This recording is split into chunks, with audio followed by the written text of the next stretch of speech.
is reality. Reality is what we believe to be true about the nature of our surroundings. But how do we come to decide that true nature? Do we conceive it completely on our own? Or do other devices gently sway our thoughts onto a pre-decided path? This is the hard question we must all ask ourselves as free humans on this planet. Who sculpts your reality?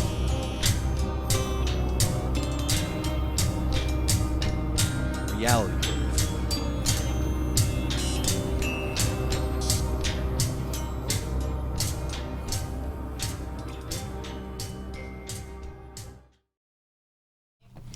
Hey guys, what's up? It's Wednesday night. It's been a while, but hey, we're back. And It's a Wednesday night. a Wednesday night somewhere in this particular timeline. Oh man, look, the camera doesn't even get my cool shirt. Look at it. It doesn't. This thing is awesome. Look, it's like, yes. Space kittens. That sucks. Alright, so we're joined with Penny tonight. She's going to help us do the show. Yep, I'm Don. Yep. And man, that was like the most awkward fucking intro we've ever. no, All right, let me stop. We've had way more awkward intros. Anyway, this show tonight's sponsored to you as always by the Mossad. Moving right along. Penny, what's going on? Let me put you in here.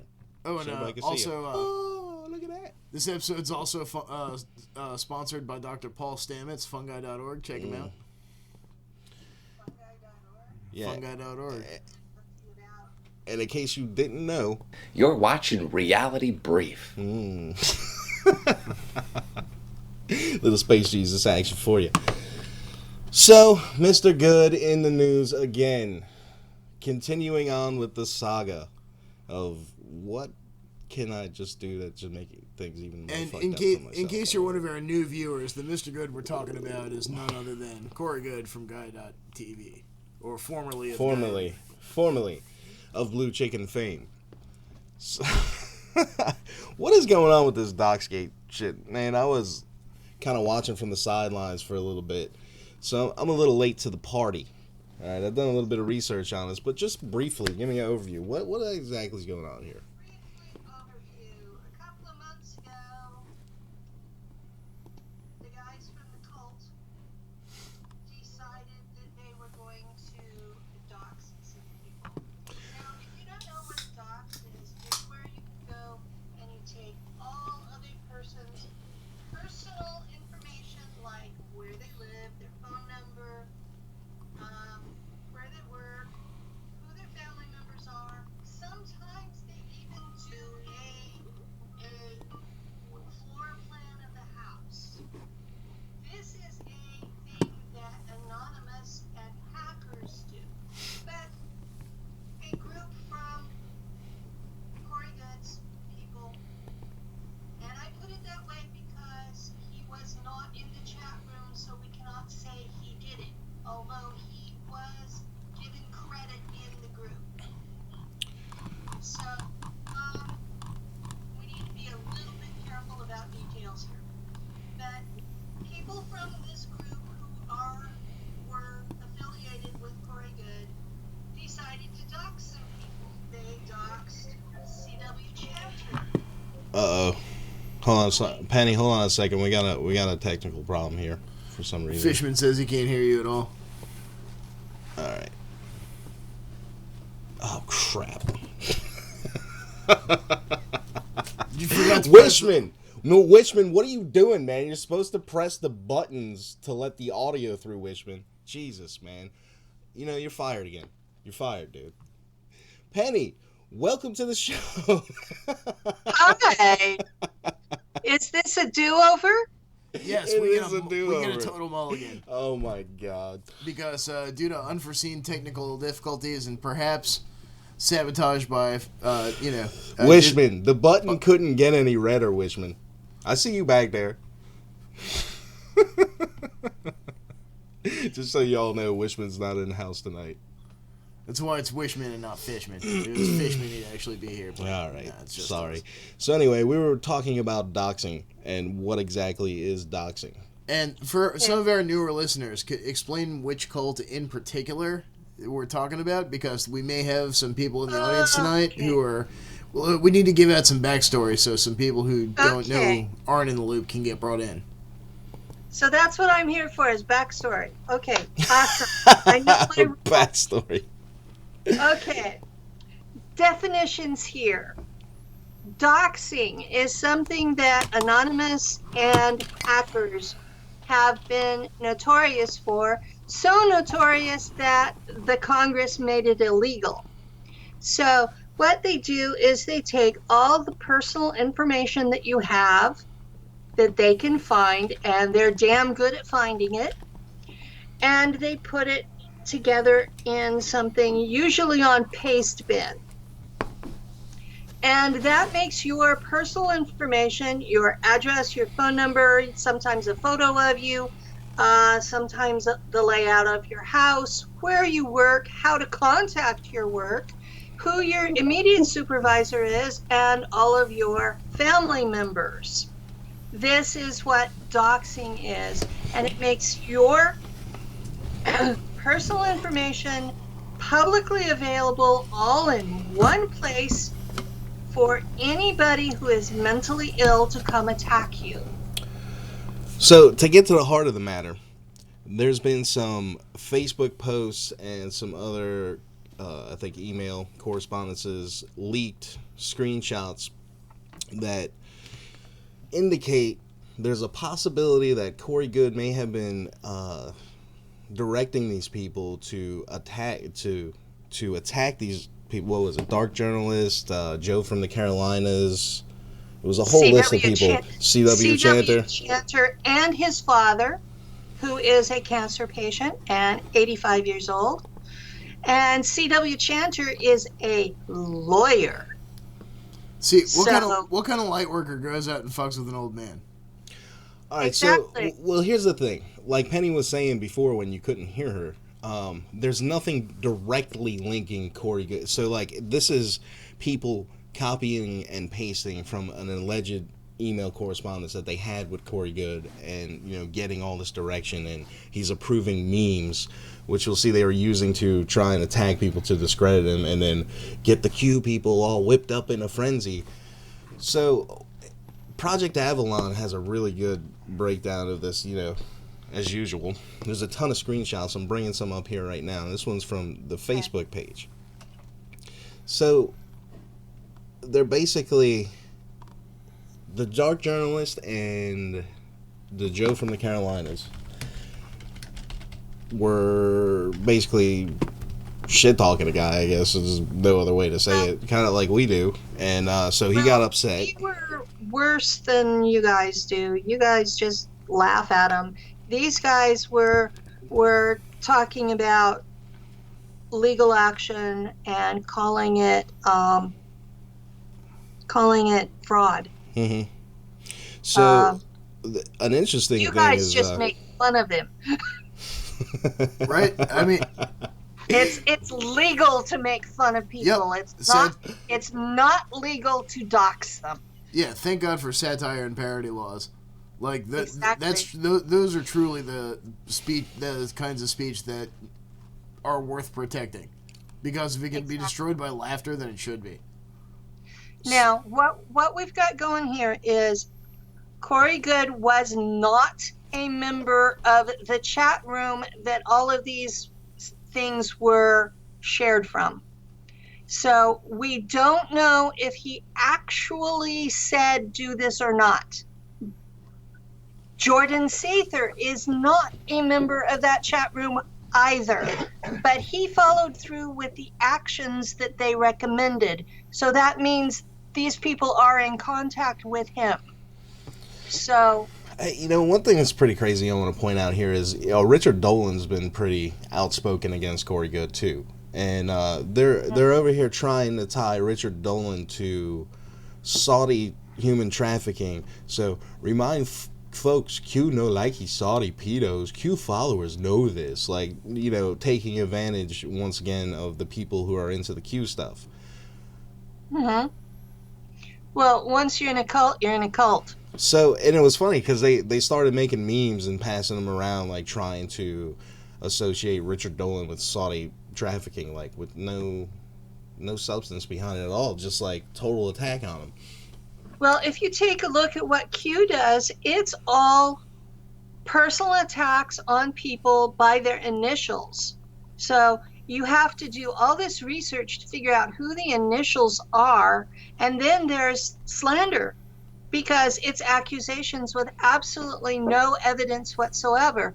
And so this chat room has decided that they're going to apply that same methodology to who they perceive as Corey's enemies. And that's what the leak is one of the members of the chat room decided that this was not acceptable to her personal ethics, so she's outed them. And she did so quite publicly on CW Chanter's YouTube. Damn.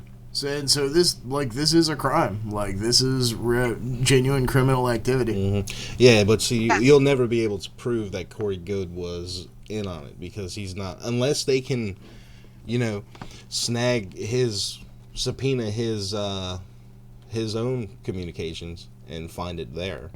I don't know if this would be enough to warrant that.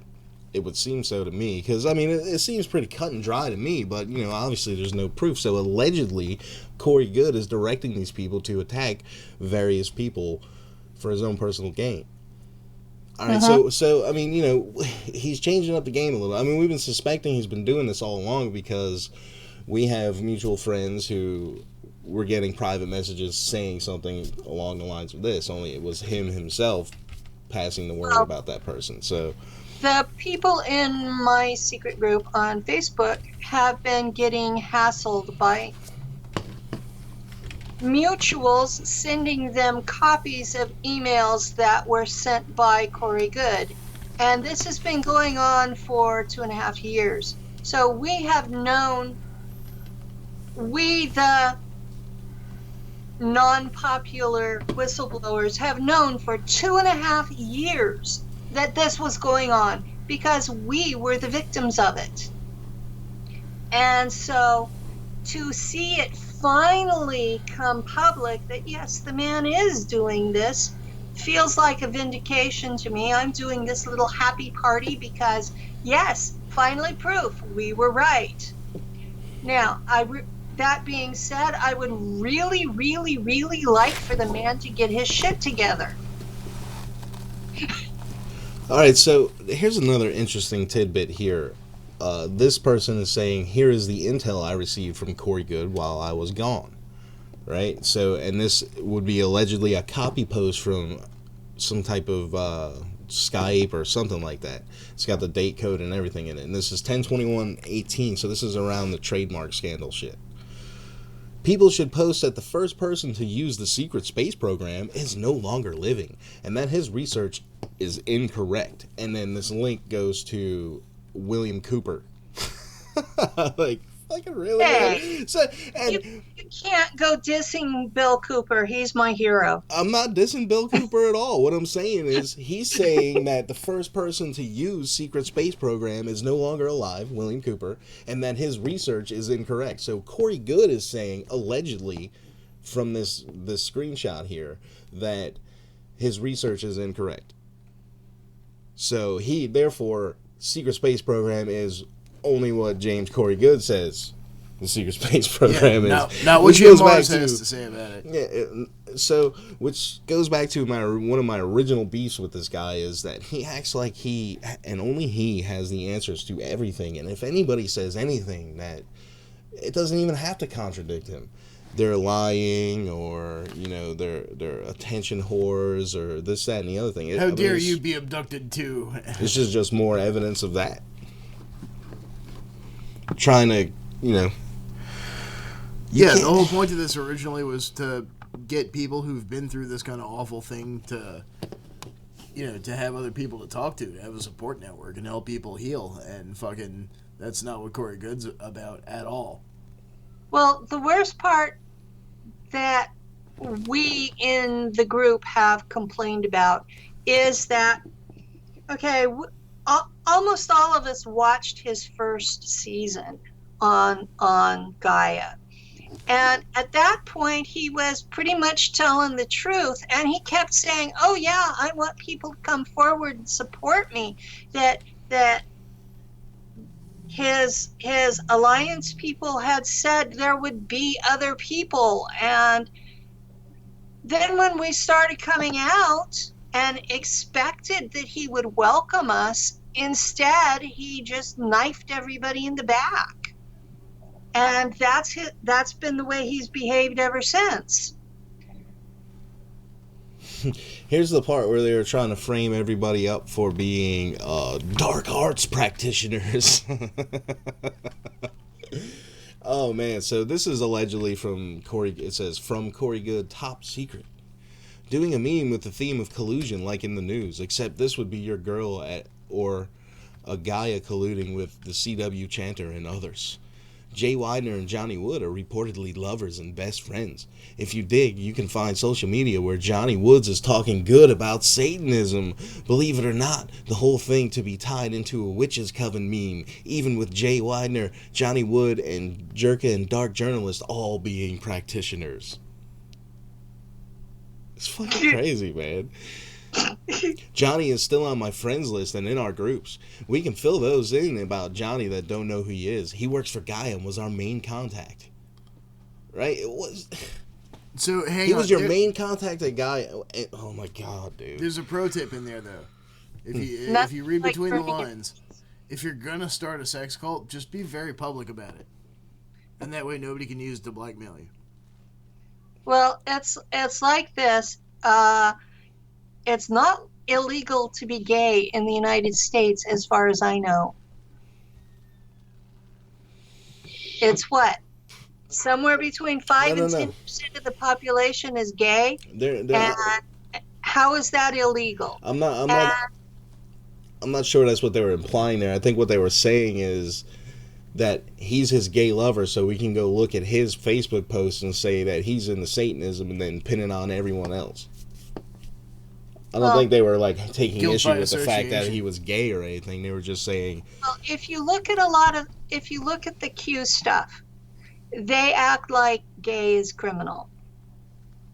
yeah, that is true. Well, yeah, because a lot of those groups are Trumpers and Bible thumpers, and Check it out. Well, isn't this all the info to be released as an update by Corey? Or are we the very few are allowed to know this?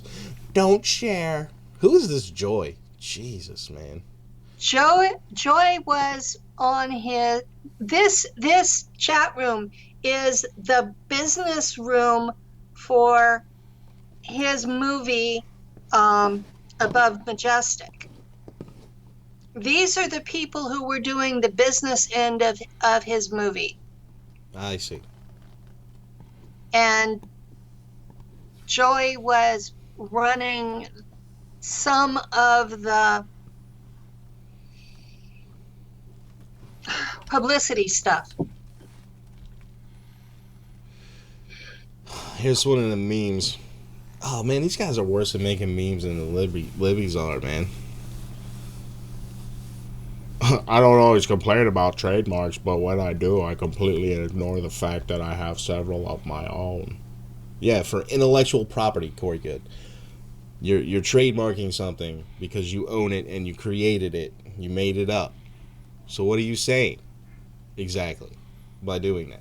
And that's another point that, this guy and his saga.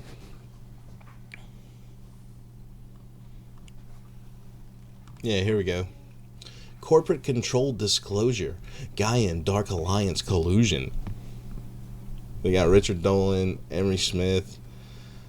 Who is that guy? I don't even know who the hell that is. I can't And see. Jason Rice, guy in the middle. You see it? There? yeah. Although I would like to point out that Waiting for approval on this one.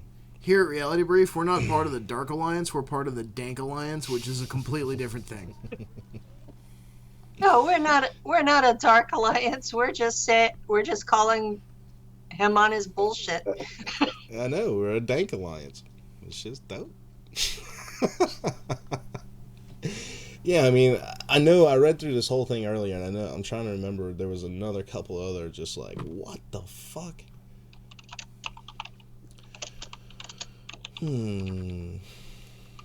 So, I mean, it just makes me wonder, like, what kind of light worker does this kind of shit to people? You know what I mean? Tries to exact political revenge on people who have, a difference of opinion. Sir, I'm afraid you've gone mad with power. Well, of course I have. You ever try going mad without power? It's no fun. Nobody listens to you.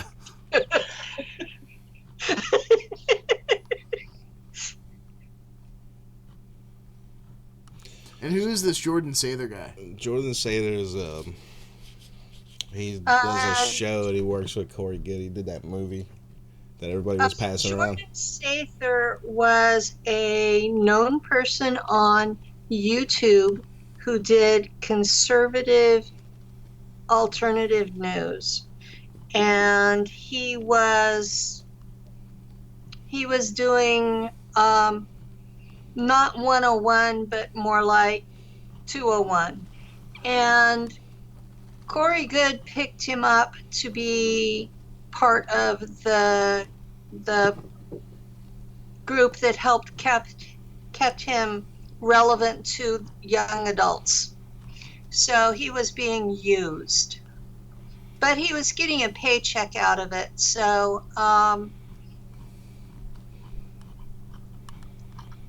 apparently it went to his head because he helped DOX. I'm sorry here. I'm just looking for more of the leaked documents. If you guys want to check this out on your own, it's at projectavalon.net in the forum. The thread is called Cosmic Exposure. Corey Good's Secret Task Force Uncovered. That's one hell of a thing. Man, I can't. Anyway, Jesus. So basically, just more confirmation what we've already known this whole time. And to me, it's like, what is it going to take for these people who are so hardcore into Corey Good? Like, the rest of the people that are in this chat room, that are having these conversations, outside of the one who defected and released all this to us, to everyone. Well, what is it going to take for them to be like, oh, this is wrong. Like, this guy is totally contradictory to the message he's preaching. What is it going to take exactly? Maybe Corey Good get in trouble. You know what? I don't even think him getting in trouble with the law would really. Yeah, I mean, the problem with those people are that they're so close to him. It's like they feel special to be in the inner circle of Corey Good because he's so famous and he's got so many followers and he makes so much money. You're the flying monkey with the shiniest jacket and fez. Pretty much. But, I hope they start coming around. And the same thing with these people who are all into this Q thing. I've never bought into Q. I never have either, man. I mean... Q bothered me right from the get-go because the whole thing was that he didn't have the balls to accuse people up front by their names. He kept using these codes where you had to research to know who he was slandering. And people just ate it up like, oh, I'm in the know. But it's still, there's no evidence, there's no proof. It's just slander. Oh, craps. Yeah, so, I don't know. This just... Pretty sure that the blue chicken stuff is pretty garbage. I mean, I've felt like this for a long time. Do you think there's another motivating factor behind all this besides money and fame, notoriety? My personal opinion is that it is to make a big stink, to get all the actual researchers so disgusted with experiencers that they stop talking to us, which is pretty much what has happened, and to make all the experiencers be so frustrated and embarrassed and afraid that we shut up. So it was a way to shut us down. Well, we fear no blue chickens. Well, I came forward because I was being shot at, and that that's not going to change because of blue chickens. Tess, shout out to Tess. We love you, Tess. Your question, your answer is cosmic exposure. Corey Good's secret task force uncovered.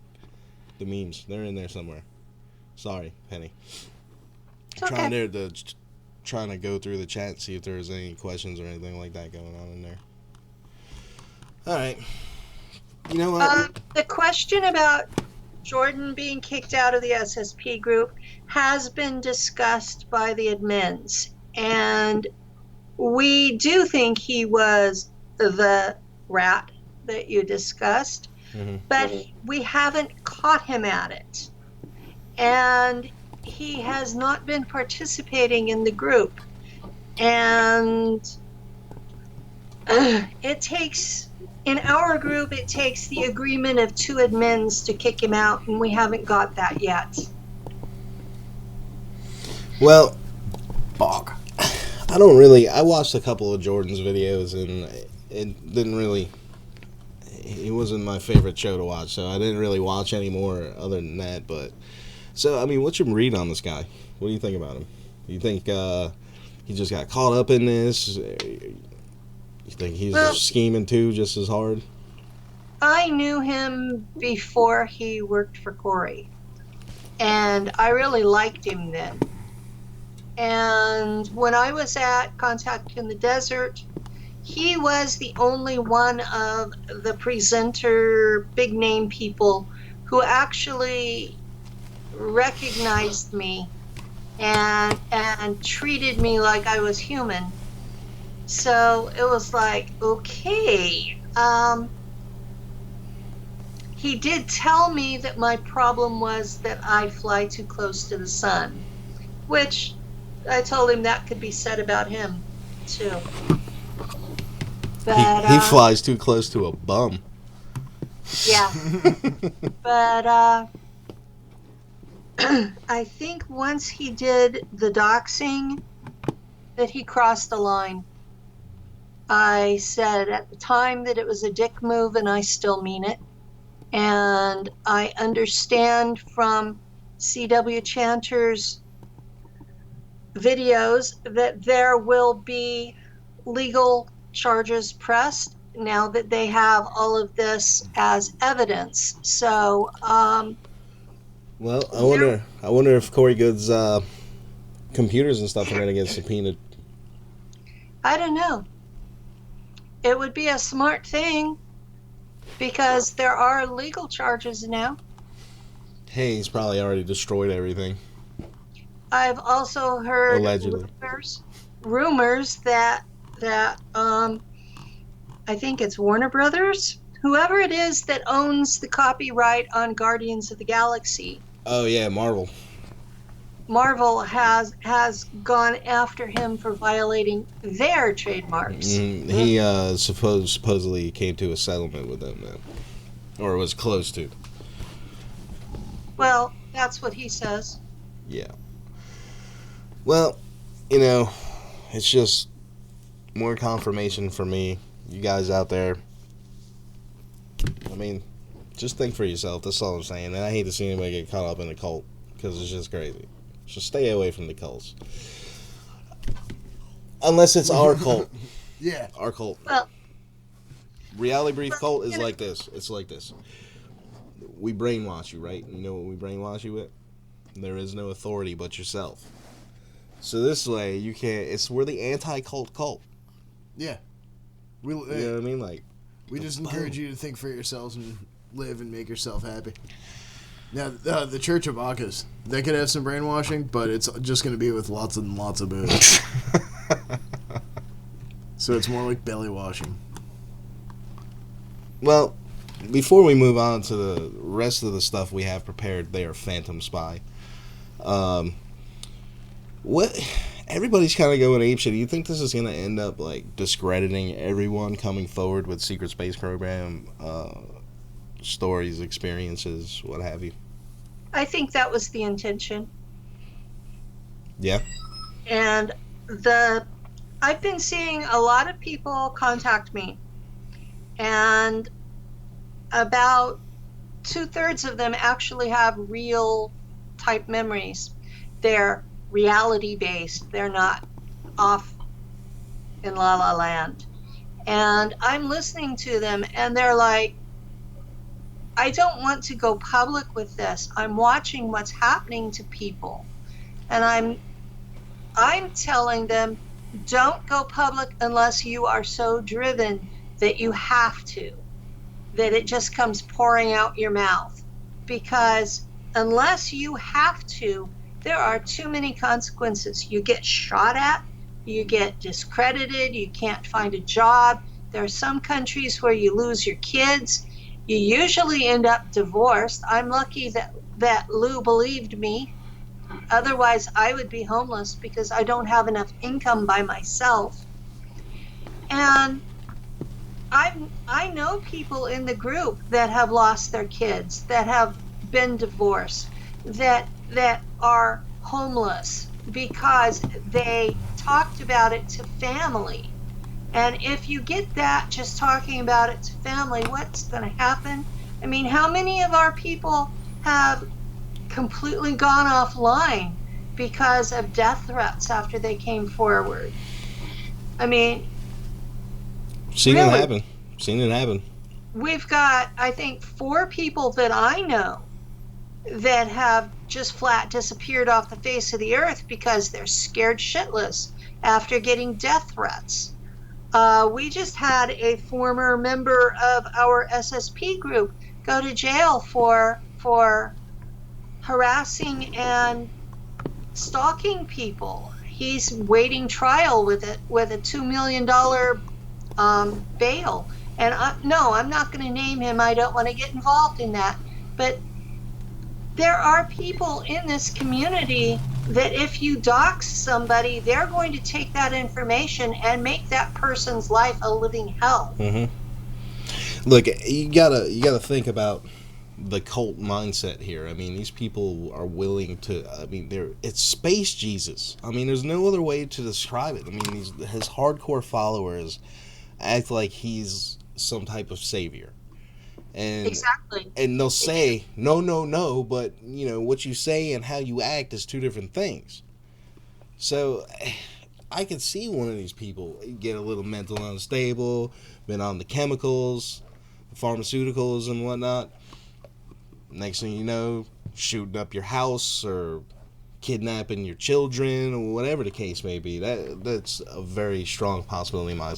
And I'm so glad that we are not popular and we didn't catch their grief because we've been poking that beehive for a few years now. So thank God for that. I mean, you know, we may just be clowns and schmucks when it comes to this stuff, but you know what? If I see a genuine injustice being committed, fucking innocent people being put in harm's way to fucking quell somebody's ego, and that's super not cool. Exactly. Well, It's not only super not cool, but it's illegal, and those people will end up paying a penalty. And, you know, people should think before they do this shit. That Joy character, she looks like she's going down. There was one point in there where she was like, somebody should dox, who was it? Emery Smith or something. And then she was like, oh, look, somebody put it on Pastebin. Wasn't me. Yeah, right. Okay. That's crazy. Pastebin is where the Anons do it. So if you go through there and just randomly look in Pastebin posts, you'll find all kinds of things. I can imagine. I think next I think I'm getting a bit worn out on talking about the blue chicken jerky. I think we beat that thing with a stick. We beat the blue chicken with a horse. Yeah, I just stumbled across an article called Q and the Fine Art of the Shitpost. Post that to the group there. Alright, word. Alright, so what do we got here? We've got this. When a Harvard professor talks about aliens. Avi Loeb. Oh, Avi Loeb in the house. And you know what? The thing is, he's got tenure, right? So that puts him in a position where he can take unpopular opinions stuff that, normally gets laughed off as, ooh, look at him, it's crazy. And, actually put it forward and advance it into the common dialogue. And I think that's actually pretty cool. Yeah, I agree. Let's check this story out here. Astrophysicists usually don't get chased by reporters, but that's what's happened to Avi Loeb. How'd you say it again? Avi Loeb. Avi Loeb. Avi Loeb. Last November. Damn, guys. What's with the delay? They bombarded Loeb's phone lines. They showed up at his office with television crews. One of them even followed him home and confronted him at the front door, demanding Loeb answer a question. Do you believe that extraterrestrial intelligences exist? Days earlier, Loeb had published a new research paper in Astrophysics Journal. Scientists publish thousands of research papers every year in journals, big and small, prestigious and obscure. Usually, aside from some basic coverage by science journalists, these papers attract little public attention. Wah, wah. I need the Price is Right fail horn for that, man. We do need that. Usually, aside from the base... Okay, Loeb's latest work covered a topic that is historically very attention-getting. Aliens. The subject of the paper was a mysterious space rock. Damn, that's all you. Space rocks. Yep, I know. Oumuamua. Oumuamua, space poop in the house. In case you guys didn't know, it's a big, giant poop. When it was discovered in October 2017, the rock was the talk of the astronomy community. Oumuamua is the first interstellar object astronomers have seen in our solar system. It did not originate here, It ain't from here. but likely traveled But it for came here. billions and billions of years past countless other stars before reaching our own. He said it was like what? Inches thick? Yeah, like they think that it was the way they saw it. It could have been almost 2-dimensional. Like, but it was very long and kind of thin and sort of flat. Telescopes. They can't see it anymore, but it's already gone. Like it left the solar system at such a velocity that unless we had warp capability, we wouldn't be able to catch it. What were you about to say, Patty? Guys, last year when it came into the solar system, Ileana remote viewed it. She has a whole workup of it on her channel. Interesting. And Awesome. since she's one of the people y'all interviewed, I thought I'd toss that in there. I think we got some. Or is that about? Yeah, that was the ship, right? Yeah. Yeah, that was the ship. She remote viewed it, and she found ETs in there in stasis pods. Yeah. So yeah, I can believe that. All right, so where were we before we get to that? Because I do have that report here. I think you put that in the Trello for us. Good host. You're a good host. The subject. I tried. It's the only thing I put in there, I think. You guys had the territory covered. Well, so Avi Loeb is one of the few scientists that's willing to come out and say, "Hey, you know what? What if this was an alien craft? What if?" And everyone's like, "Oh, come on, you're shit posting." He says Oumuamua could be a probe that was deliberately sent into the solar system by an ancient civilization. It's no surprise that Loeb's theory took off. The detection of extraterrestrial beings, whether they're the wrinkly ET kind or the teeny microbial kind, Or the or the wee variety, would be among the most significant scientific discoveries in human history. The thought of finding sapient life beyond Earth, of learning we are not alone, is exhilarating and disorienting. The suggestion that it might actually have happened is doubly so. And then it just goes on to say he's tenured, and it keeps going on, it keeps going on. There's a cool little graphic, and it keeps going on, it keeps going on. Let's see that cool little graphic. Look at it, there it goes. Come on, So it comes in, McScroll face. it comes in, and then it leaves. Yeah. It's like, oh shit, what is this? A little inner solar system? We got some terrestrial planets? What's good, guys? You got the planets, and you got the comets, and you got the sun, right? Well, then it comes in, and then it leaves. You see that right there? It comes in, and then it leaves. It's like, I'm out. So, yeah, I mean, we talked about the Oumuamua a million times already. Fuck you guys, I'm out of here. So, let's hop over and see what the remote viewing report is about here. Dan, give me a break. Read right. this. So this is coming from Mel's page. Let's see. Remote viewing of the cigar-shaped asteroid craft Oumuamua. There are tall beings in stasis inside this vessel that have silver whitish skin, wearing silver jumpsuits. They also have whitish blue hair. The stasis units are protected by energetic force fields, so intruders cannot open the stasis pods. Species type subhumans called the Dorians. The term subhumans means that they are a subspecies of humans. Isn't there someone in the chat named Dorian right now? Yeah. You're a subhuman, Dorian. Ah. It's Wishman, guys. It's Wishman. This is what the term subhumans describes to coming from human genetic stock. Dorians are tall, slender, pale complexions, being blue-eyed. There was an interface session done with the female Zelana the Dorian with the blue hair. Apparently, their ship was damaged in several solar storms out in space, and they boarded an ancient scout vessel probe that looks like a cigar. There were no occupants on that probe prior to the boarding. They are traveling to a planet called Zalaris. They have been out in space for close to 1 million years. The cigar-shaped ancient scout vessel ship is much older than 1 million years old. It's close to 1.5 billion years.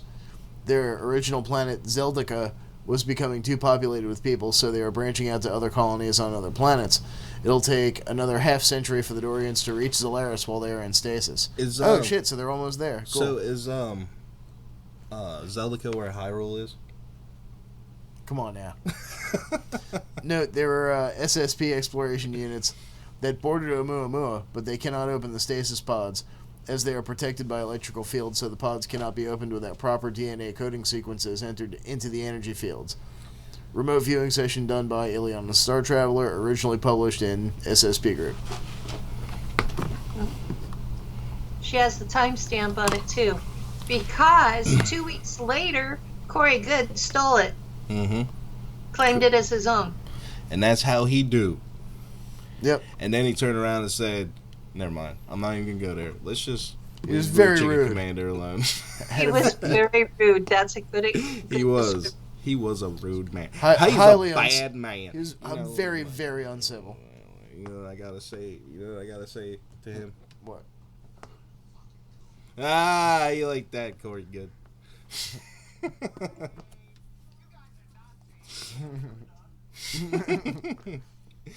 Alright, where'd it go? The rest of this. In the remote view session, the remote viewer was able to remote sense the cigar-shaped asteroid was an ancient Space Scout vessel probe. Wow, that's a mouthful. Ancient Space Scout vessel probe. The scientific paper titled, Could Solar Radiation Pressure Explain Oumuamua's Peculiar Acceleration, published in the Astrophysical Journal Letters on November 12, 2018, has astrophysicist scientists describing that Oumuamua could likely be an interstellar probe that was passing by Earth. So she's citing the article we were just reading. The wording of the remote viewer matches up, as the cigar-shaped asteroid is actually a vessel probe. And note, I guess that's supposed to be not just an assumed asteroid. Now, astrophysicist scientists are also hypothesizing that the cigar-shaped asteroid could be a type of vessel probe, which came to the solar system to monitor Earth. Yeah, I don't know. I wouldn't know. They think he would have to stick around a little bit longer, right? It just came in and took a picture real quick and then bounced. I mean... Well, but what if it's okay? It was refueling check on the this sun. out. You remember Stargate Destiny or Discovery, whatever it is? Universe. Actually makes sense. In the Wingmakers material, it talks about that a group will be taking so much fuel from the sun that they're going to turn it into a black hole. Uh-oh. So this is stuff that you have to take seriously when you start hearing it from more than one source. Well, but you'd have to add mass to the sun to turn it into a black hole, wouldn't you? I would think so, but that's what the paperwork says. Right on. So. Well, what made me think is, you know how, when we launch probes to a lot of places, they'll, gravity loop around whatever we're trying to orbit, right? And fling themselves out into a big, long orbit, and then spiral down into a progressively smaller orbit until it's circular. What if Oumuamua is doing that? It looked like that kind of an arc around the sun. Yeah, like what? On that graphic that the guy from Harvard had. Mm-hmm. It looked like that kind of an arc on the graphic, that it came down, looped itself around the sun, and Right. flung itself out. I mean, could be just using the sun as a slingshot point. Yeah. Yeah. Is that what you were just saying? I'm sorry, I was half. Yes, that's what he was just saying. Well, the question is, was the purpose of the slingshot to change its trajectory and send it off towards another star system? Or is it now going to loop back into the solar system and, come back in on a smaller and smaller orbit every time? Nah, we gotta build a wall, dog. We can't have this shit. Hey, I heard there was a wall. You gotta make soul great. Yeah, I mean, there's a bunch of different stories about that, depending on which one you want to subscribe to. I heard our solar system was under quarantine. We got the space aids, guys. Space Well, aids. it may have been under quarantine before we invited in the Draco and friends back with the Vril and the Tula societies. The quarantine was that nobody could come in unless we invited them. Unless you're talking about the Corey Good Blue Avian. Well, I mean, there's even more than that. I mean, you hear that it's a common theme is in a bunch of different narratives. You know what I mean? Like, depending on who you're talking to, what their take on it is. You got the Corey Good ones. You got the stuff like you're talking about. I know there's more. I just can't think of it off the top of my head right this second. But I've heard it a bunch of times. Could be truth behind it. I mean, what do you feel about it, Penny? What do you believe about What that? I feel about it is that there is a group that we could call the Galactic Authority or Galactic Police, and they considered us to be a child race, and they had us in a playpen, and nobody was supposed to come in and bother us unless we invited them, and we got stupid and started inviting people. Well, So, and then we escaped the playpen, and now we're in trouble out there. so how long has this? What did you call it? Federation? Galactic Authority? Galactic Authority. How long have they been on Earth? Because I mean, we've had ET contact for a long time. They have been known as the Earth Council to a lot of people for a long time. They've been here longer than there have been humans. They've been kind of supervising the planet, as the planet was kind of a biological reserve. Bits and pieces from all over the galaxy were put here to preserve them so that life would continue. And we done fucked up. And we're killing it off ourselves, and we're going off into space, and we're killing off other things there, and the Galactic Authority is like, okay, dudes, you're done. It's terrible. Well, we did it ourselves. Well, I didn't do it. Some asshole that thought he had power did it. I was kidnapped when I was 4 and dumped in the middle of it, so it's not like I had an option. Well, yeah, I wasn't meaning you. We know who the culprits are in this at the top. You know what I'm saying? Like, they're the ones to blame for that shit. Why? I'm just sick of getting punished for other people's bullshit. And on top of that, leave me alone. All right? Let me be my own person. Can you do that? I mean, They won't let me be my own person. I've got how many alters in space right now on rescue missions because the Galactic Authority got mad about what we were doing out there. well, I kind of feel like the Galactic Authority can go fuck right off too, because leave me alone. Yeah. I mean, I kind of feel that way towards any authority. There is no authority but yourself. Remember, guys, chant it to yourself, and you'll be in our cult. There is no authority but me. There is no authority but me. Who's that? What are you doing? Get out of here. Go on. Show with my weirdness. Dude, Oh, I love her. She's just like you. go on. Go on. Clock is on the floor. Buy this. You heard her. Go on. Okay. Great. Now I done Great. I done doxed myself. Don, you got a great kid. Yeah, she is great. Man, I totally forgot what I was talking about. I guess it don't really matter, does it? Nah, we were talking about that thing with the secret funding of the research on UFOs and wormholes and warp drives and the whatnot. Oh, that's what we were talking about. Duh. Dead gum flying saucers and warp drives and I don't remember that one, but we can go there if you we're just jumping there because it was done with that. yeah, that's their transition. Well- The mind wipe transition. we're at that hour break time. So you want to wait till we get back? I think we could do this one and then we'll start off Yeah. fresh when we get back. I mean, we still whatever. It's not like we got corporate overlords saying you need to do disclosure like this, or do we? Or do we? I mean, I'm still waiting for that Are we shills non-sponsorship. or are we not shills? Are we shills or are we not shills? Try and figure it out. Nas still hasn't gotten back to me about the sponsorship, so I doubt that's gonna happen. Yeah, well, as long as we got that Mossad check. The U.S. secretly... Somebody's gonna take you serious about that. Okay, I don't know what to say about that then. The U.S. secretly... You know why they're not? They're gonna check out our production value.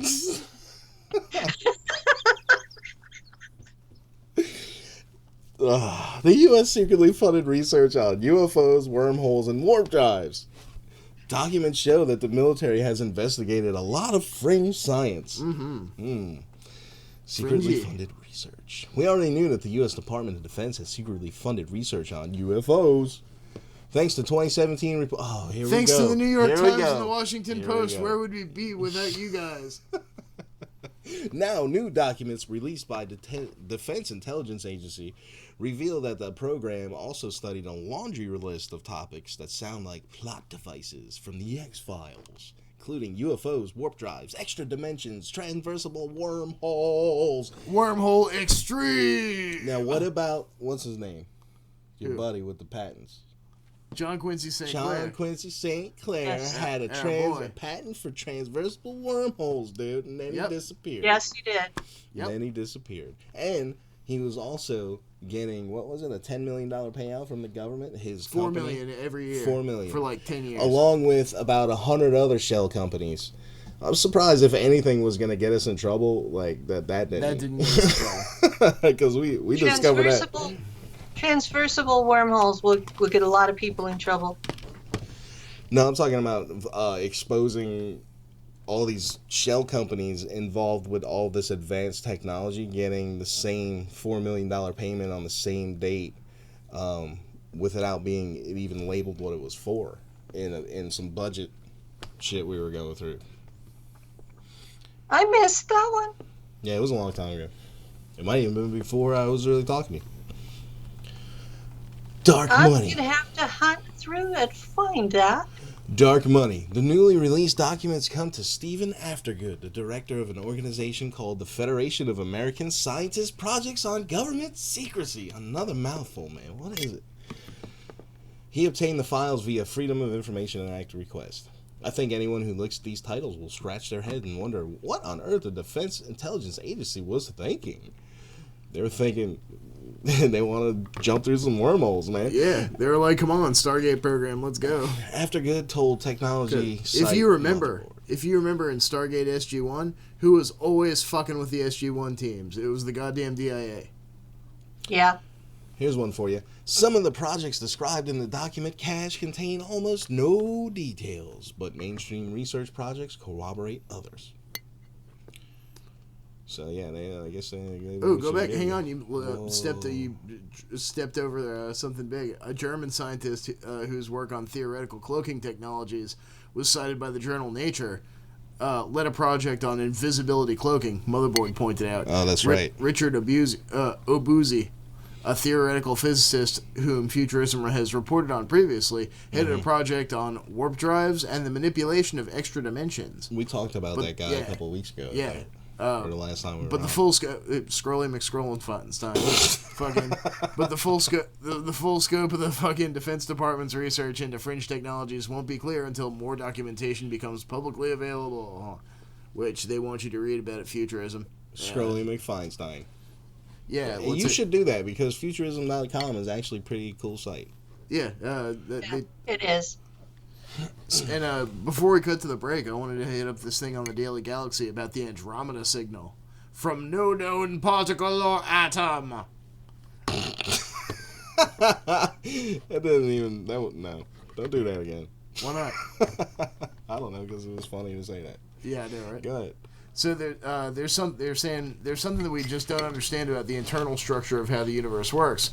Says Enektali Figueroa Feliciano, an associate professor of physics at Northwestern and MIT Kavli Institute for Astrophysics and Space Research, and they think they may have detected the first real signal from the dark universe. So like 30% of the universe is stuff we can't see, which is dark matter, and then another 70% of it is energy we can't see. Is the Dark energy. Journalist from the Dark Universe? That'd be nifty, but I don't think so. Oh, darn. Because if you're reading his post, false That would be advertisement, nifty, man. But I don't think so either. if you're reading his posts, then he's probably made of baryonic matter. Just saying.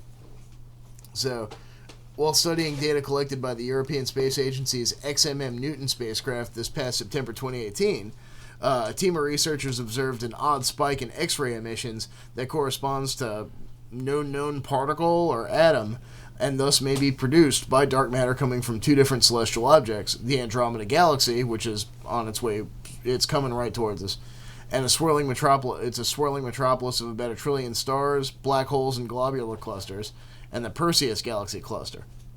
The signal's distribution within the galaxy corresponds exactly to what we were expecting with dark matter. That is, concentrated and intense in the center of objects and weaker and diffuse on the edges. Study co-author Oleg Rushaysky of the EPFL had said. And so there's this X-ray map of the Perseus cluster. It's actually really pretty.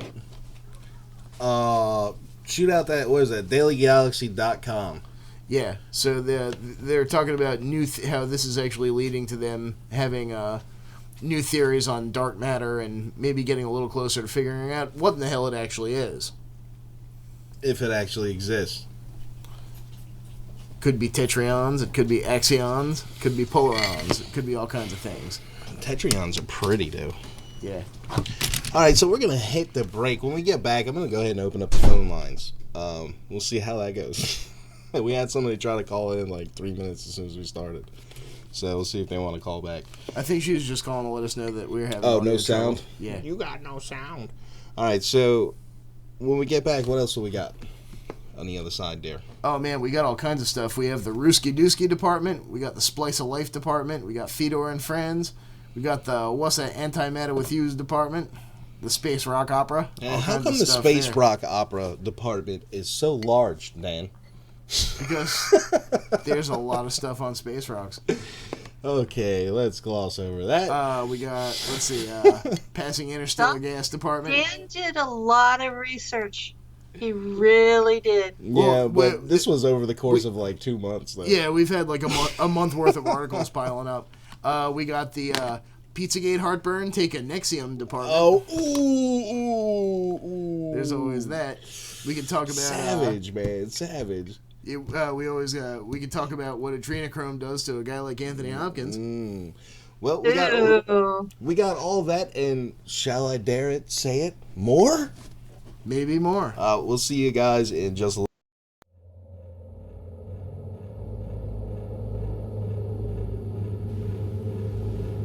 Hey guys, it's the real Space Jesus here. None of that blue chicken bullshit. You're watching Reality Brief.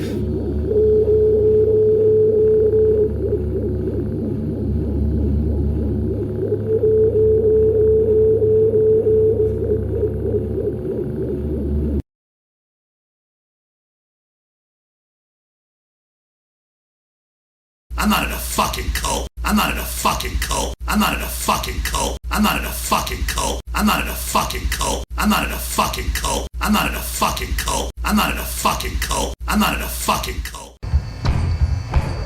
Hi there, it's Justin. Is there a band that you love and you wish you could turn everybody else in the world on to? That's us every week over at Deprogram. Get together, we talk about a band, we give you a top 10 starter kit for you and anybody else who wants to listen to that band. It's pretty simple, it's a great time, and it's a great way for you to discover new artists.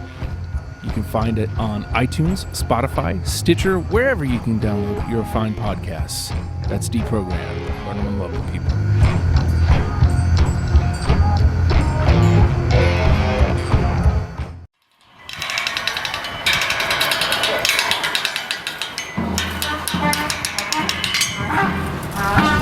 After the break, how to survive an encounter with a telepathic spider. And is your neighbor involved in black operative mind crime? Ways to find out. Find out on Reality Brief. Can you hear us now? Can you hear us now? Can you hear me now?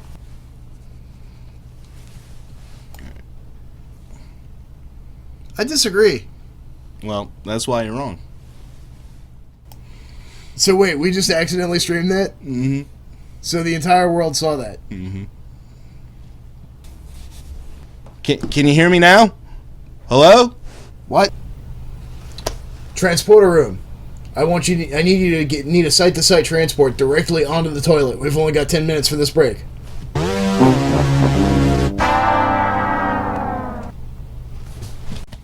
Man, I told you to speak into the microphone. Blue chickens. Look, they're gonna be moving into your neighborhood. They're gonna be passing your laws. They're gonna be teaching your kids. You know.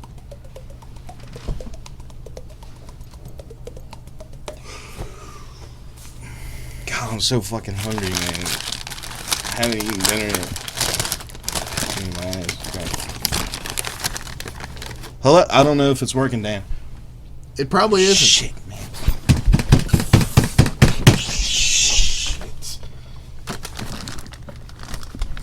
Why don't you just get the goddamn Google machine to fix it, huh? Fuck.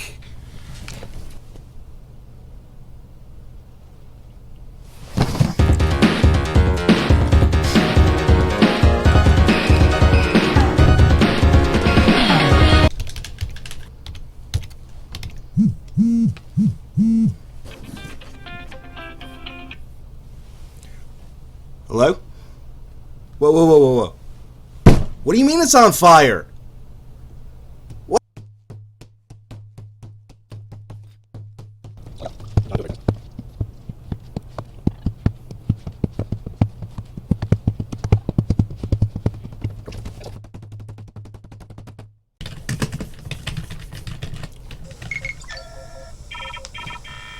Get a text. Is it them? Shit! Go.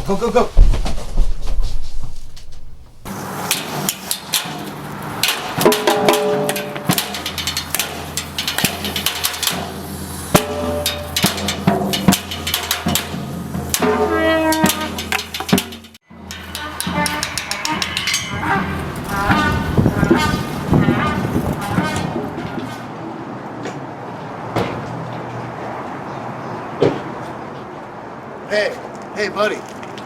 Want to buy some memes? This one's banned in the EU. Only $10 for the dank ones.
Oh, hi, Space Jesus again.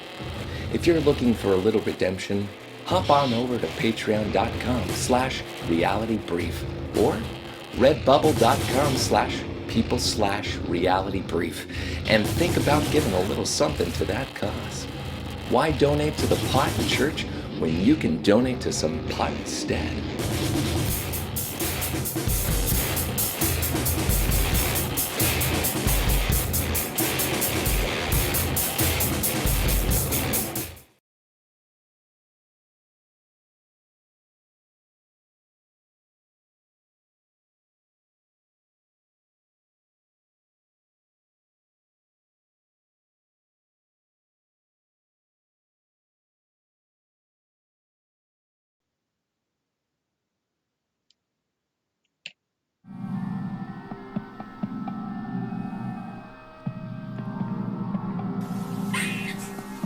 What's going on?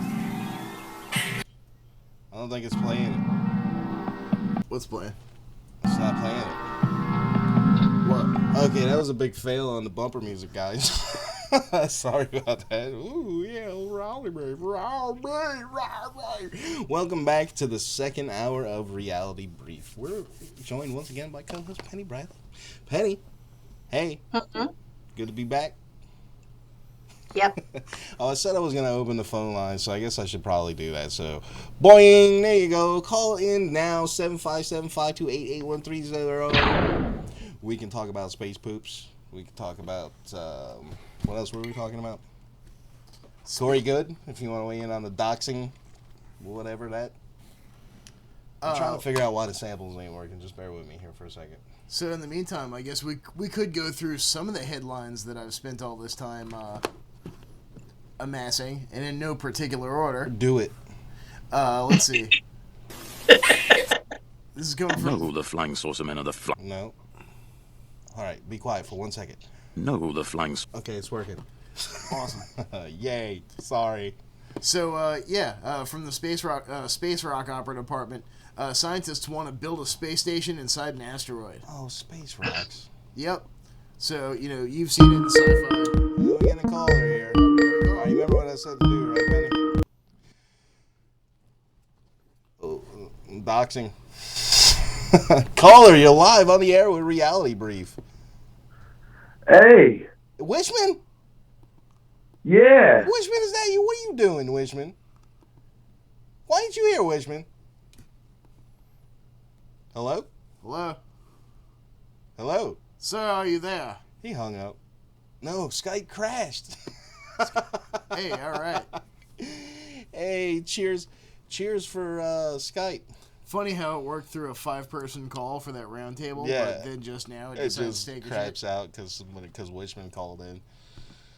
All right, Dan, go ahead with the space rocks while I get Yep. Skype back up and working. Getting rocked up here. That's what an inspired far-out idea from scientists from the University of Vienna, turning an asteroid into a space station and mining it from the inside out. So basically, yeah, these guys are talking about if we find an asteroid that's stable enough, we might not need these aluminum walls or anything. That is so loud. Why is that so loud?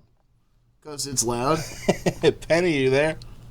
Yeah, I think so. Sorry, Skype just crashed. Like, we had the caller on there. It was Fishman. It was Wishman. And then I went to merge him, and it just disappeared from existence. So. Well, I hope you can hear me because I can't see you. I can hear you. I can't see you either. I can hear you, though. So we'll go with that. Well, hey, at least we're saving some bandwidth, right? Oh, There man. we are. All right, so you can see me now, but I still can't see you. So as soon as you pop up, I'll bring you back on the screen. So everybody else can see you, too. Yay! There you go. See you now. Sorry, guys. That was unexplained. I mean, really, it's just Skype sucks, man. It's awful. The reason why we have to use it, though, is because if you guys want to call into the show, That's how you call it. that's how you do it. It calls Skype. So, unfortunately, we're stuck with it for a while until we get enough donations over there at patreon.com/realitybrief to be able to afford one of them fancy digital telephone interfaces. You know, you could always just go to Bandcamp and download one of our older shows as an MP3 and, you know, give us 50 cents for it. Mm-hmm. There's always that option. Oh, and if that's not doing it for you, hop on over to redbubble.com/people/realitybrief and get a clock like my daughter's instructed you to. So we're going to add that to the list of brainwashing for the cult. And that's, there is no authority but yourself, buy a Reality Brief clock. What do you think, man? And Bacchanalia. But, yeah, so setting up shop, they're trying to think about what kind of asteroid would be the best kind to build a base in, right? And they're thinking it would be one made of solid rock, something that rotates several times per minute, according to the Viennese scientists' research, which was published in ArcCiv in December. The idea is that it would provide enough centrifugal force to let space miners chisel away at the asteroid from the center outward. If we find an asteroid that's stable enough, we might not need aluminum walls or anything. You might be able to just use the asteroid as a space station. Maybe someday. Questions remain. Would digging a tunnel place the space station in an asteroid to weaken it? Would it weaken it to the point where the spinning space rock just rips itself apart? Would it stop spinning altogether as the miners probe and dig? And if it's so hard to drill into an asteroid from the outside, wouldn't hollowing it out from the inside out pose the same sort of problems? So, the border between science and science fiction is sort of blurry. Mandel told New Scientists, my gut is that it'll be at least 20 years before any asteroid mining happens, let alone something like this. But I do... Hello, caller. Hey, hold on one second. Let me get the group chat going and see if this won't. So this is more from Futurism. We'll post it on the page. Okay, I did it. Did it crash? It crashed. It God crashed. damn, it crashed again. Man. Skype, what the fuck? Yep. You let me down, you might man. need to install a new version or something. Oh my god, there is no new version. It's part of Windows now. Oh Christ. Yeah, it's even worse. All right, well, we apologize, guys. We're not going to be able to take calls tonight. Sorry, that was Colin. He was calling, and Penny. Maybe if we just try them one at a time. Nah, let's just get Penny back on and finish the show out. Yeah, I gotcha. We'll worry about fixing all that stuff at another time. All right, so Didymos. What do you guys know about Didymos? Well, it's a near-Earth asteroid, and you know it's relatively big. And yeah.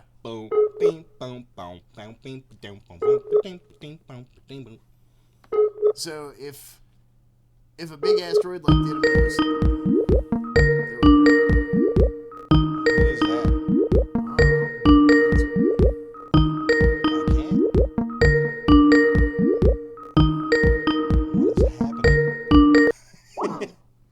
This has got to make for some good damn watching, huh, guys? Yeah, I know, right? I wonder if they absolutely can even riveting. All right, so they're building this thing. It's called the DART spacecraft, and it'll hit an asteroid at about 6 kilometers per second. And the hope is to change its orbital velocity, knock it off course. So this is just basically the first attempt to actually do this. If an asteroid were to hit Earth in the foreseeable future, we'd be quite defenseless. I really need to do something about that obscene ringing, man. You do.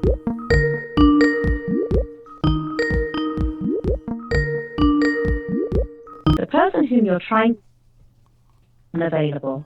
Please leave a message. Alright, so we've got Doom. We'll try to get Penny back at a later time. Continue, Dan. Alright, great. So, yeah, Doom. NASA is going to try and throw a small asteroid off course in October of 2022. The aim of the project is to establish whether we can protect our planet from a future asteroid impact or not. So, if an asteroid were to head towards Earth, we'd be pretty defenseless. We don't really have anything we can do about that shit right now. So, maybe throw nukes at it, but that's probably not going to do a whole lot. So NASA has approved a project called the Double Asteroid redirection test. Alright. Try this again. Hey, you there? Do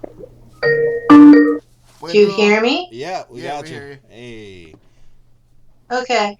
cool. And now your picture's gone. Just give it a second. It took a minute last time, too. So, yeah, this double asteroid redirection test, they're going to try and throw a There you go. small asteroid off course in October of 2022. The asteroid in question, known as Didymoon, is a moon asteroid about 150 meters tall. It's part of a double asteroid system named after the Greek word for twins, Didymos, in which it orbits another 800-meter asteroid about a kilometer away. So it's an asteroid orbiting another asteroid. So when the DART is launched, it'll be powered by a solar electric propulsion system and will eventually collide with Didymoon.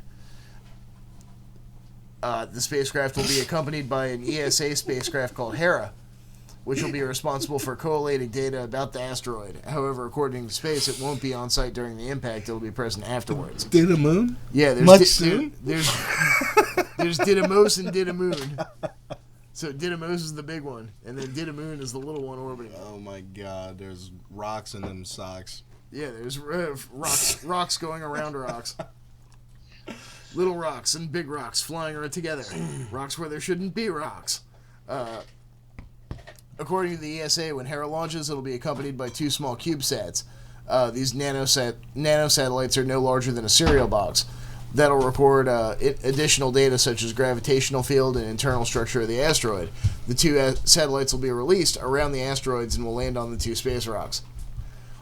The asteroid's orbit will be redirected with the kinetic impactor technique. So, yeah, they're going to demonstrate what's known as the kinetic impactor technique, striking the asteroid to shift its orbit to defend against a potential future asteroid impact. The idea is that the DART spacecraft, which weighs in at about 500 kilograms, will hit the asteroid at 6 kilometers per second, changing its orbital velocity around Didymos by approximately 0.4 millimeters per second.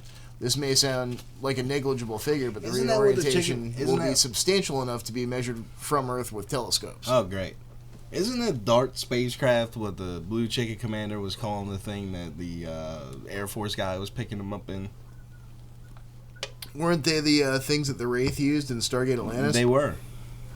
But didn't he call them darts? Or did he call them... Do you remember? I don't know. I'm spacing out on that. I'm asking Penny. Do you remember what he called... You remember them crafts? Those little tiny crafts? Little shuttles? I swear he was calling them darts, man. Yeah, he was calling them darts. Some of the folks in the group call them drop ships. And I'm putting it that way because those are not public people. Right. This, I will accept your cookie. NASA probes Antarctica anomaly sparking shock, ancient frozen city claim. Yo, love these friggin' titles, man. So what's going on down in Antarctica? When is this from? Tuesday, February 5th. Lake Vostok is the largest of Antarctica's subglacial lakes, located to the east of the icy continent and beneath Russia's Vostok Station. The surface of the freshwater lake is approximately 4,000 meters under the ice, which places it at approximately 500 meters below sea level. In 2012, a team successfully drilled through the ice to get to the lake and locate more than 3,500 species of life. I remember that. It was pretty... Yeah, it was kind of a big They deal. were worried about contaminating the lake water with the oil and stuff from the drill. However, there was one strange thing they could not explain. A bizarre magnetic anomaly on the east coast of the lake spanning 65 miles long and 47 miles wide was discovered. It was revealed during a documentary. And I remember hearing about that too, but they never told you like what happened. Yeah. The YouTube series Real Secrets Hidden in Antarctica explained how the find was made. In 2017, the documentary detailed the Russians at Vostok Station confirmed the discovery of a huge freshwater lake miles below the ice, which we just knew that, successfully drilled through and found active biological samples of living bacteria dating back almost 15 million years. It's like time capsule in there, man. Mm-hmm. Scientists claim they have found more than 35,000, it was just 3,500 a minute ago, life forms as well as rich fossil evidence. But there was also a huge magnetic anomaly. Scientists think that this may be the Earth's thinning crust, but it may also signify a lost city hidden below the lake. That'd be pretty spiffy. Now, NASA is interested in studying the area in order to get a better understanding of Europa, Jupiter's icy moon. Right. Kevin Hand, Deputy Chief Scientist of Solar Exploration for NASA's Jet Propulsion Laboratory, told Space.com previously, when it comes to Europa, there's no better analogy on Earth than Lake Vostok. In both cases, the liquid water envelope trapped beneath the ice is cut off from the sun. All of these worlds are yours except for Europa. Attempt no landing there. Samples of ice Exactly. samples of ice from the top of the lake reveal the iron and sulfur play a significant role in its ecosystem. Mm-hmm. You know of any iron or sulfur-based life forms? Well, we have iron in our blood, and I've personally witnessed you produce a large amount of sulfur. Eggs, man. Eggs, man. During one of the flybys over Ooh. Antarctica, the Great Sorry. Satellite noticed a very strange gravitational anomaly in a Oh, it's the virtually secure barren team. blank. I don't want to. That doesn't mean it's wrong, though. I know, but that guy's voice, man. Dr. Han added, the surface chemistry of Europa is riddled with sulfur. Chances are that the sulfur is from Taco Tuesday. It's going to be an important component for how the ecosystem survives. The discovery of life below the surface of Antarctica by the Russian team gives NASA an idea of what could develop on Europa. You gotta admit, that's a hell of a supervillain name, Dr. Hand. Like, that's one of the guys from Dark City. Dr. Professor Agent Hand. Look, I love how they just, they throw that magnetic anomaly in there. And there was also, like, some giant, large structure. And I think there was heat as well. And then that's it. What the fuck is it, man? Well, all right, Dan, you go first. What is it? I think it's probably just a geomagnetic anomaly, like a large layer of iron or iridium, maybe an asteroid impact site from a metal-rich asteroid that's just been under the ice for a long time. So you think the heat is lava? Yeah. What about the EM, just the Earth itself? Well, I mean, they are at the South Poles, so think about if the Earth is a giant magnet, right? They're right at one end of the magnet, which means that there's going to be all sorts of wacky EM shit going on down True that. Yeah. All right, my turn? Yeah. It's a spaceship. I mean, I hope so. That's the kind of shit That's what I would go with, too. Yeah, it's like that scene from the X-Files where Mulder's running across the ice and the whole motherfucker starts lifting up out. And then the space carpenter bees come in and get in his head. Yeah. Oh, wait, no, I'm crossing my series here. That wasn't the carpenter bees. That was Fedor. Well, and I mean, honestly, you know who my go-to as to who's down there is, right? Who's that? Oh, God, Dan, you gotta be quicker with it, man. Yeah, I know. Fucking somebody. Oh, here we go. The dark side of the moon. Oh, boy. All right, speaking of Fedor and company. So, yeah, I mean, before we jump to Fedor, you were saying you thought it might be a spaceship, too. I mean, that's what I want. Could be super old, but what's my first go-to is something natural in origin, like an asteroid impact. Okay. I mean, I feel that. Yeah, but a spaceship is so much more fun. It is. It really. It is. I mean, I don't. Like think I said, that's what I hope it is, and what I think it is are two different. I would things. believe it was a spaceship before I would believe it was an ancient city under the lake. Definitely. Yeah. To me, the ancient city is almost more believable, but putting off EM and heat. Yeah. Still? If it was a technologically advanced civilization. I guess, I mean. And they had, like, reactors and shit. Could be. If they had, like, reactors and shit, it would have probably already blown up. I mean, I guess it depends on what you kind have of to have reactor. electricity pumping water through those things to keep them from exploding. Sure, a nuclear reactor, but I mean, it could be something else. What about thorium salt reactors, though? Those could last for thousands of years. Fedor. Yeah. And there's no chance of a meltdown. Well, I mean, it could be something completely different than what we would know as a it could be some kind of tech we don't even know about. Yeah, exactly. So, okay, you got a point. I mean, shit, it could be anything, man. Could It be- could be Fedor. How long does an Having a aqua dance party. How long does an aqua generator last for? 27 billion years. I don't know. They never said on Stargate how long they were good for. Although apparently those ZPE units are always fucking taking a dump no matter what. You mean the ZPM? Yeah, the ZPE. As Tess would say, the ZPM. Ah, you freaking weirdo Canadians. That's how that's how what's his ball said it too. Yeah, no. Ronnie. Forget it. Yeah. Forget it. So let's check it in. Let's check in with Fedor. Let's see how Fedor's doing today. AI is sending people to jail and getting it wrong. Yep. You don't say. Yep. Using historical data to train risk assessment tools could mean that machines are copying the mistakes of the past. Oh my. I might not seem to have a huge personal impact on most frequent brush with machine learning algorithms. Dan, read this. Oh yeah. I can't do it. You just can't, huh? I can't, man. I need a break. I might not seem to have a huge personal impact if your most frequent brush with, or AI might not seem to have a huge personal impact if your most frequent brush with machine learning algorithms is through Facebook's news feed or Google's search rankings. But at the Data for Black Lives conference last weekend, technologists, legal experts, and community activists snapped things into perspective with a discussion of America's criminal justice system. Oh yeah, everyone's favorite clusterfuck. There, an algorithm can determine the trajectory of your life.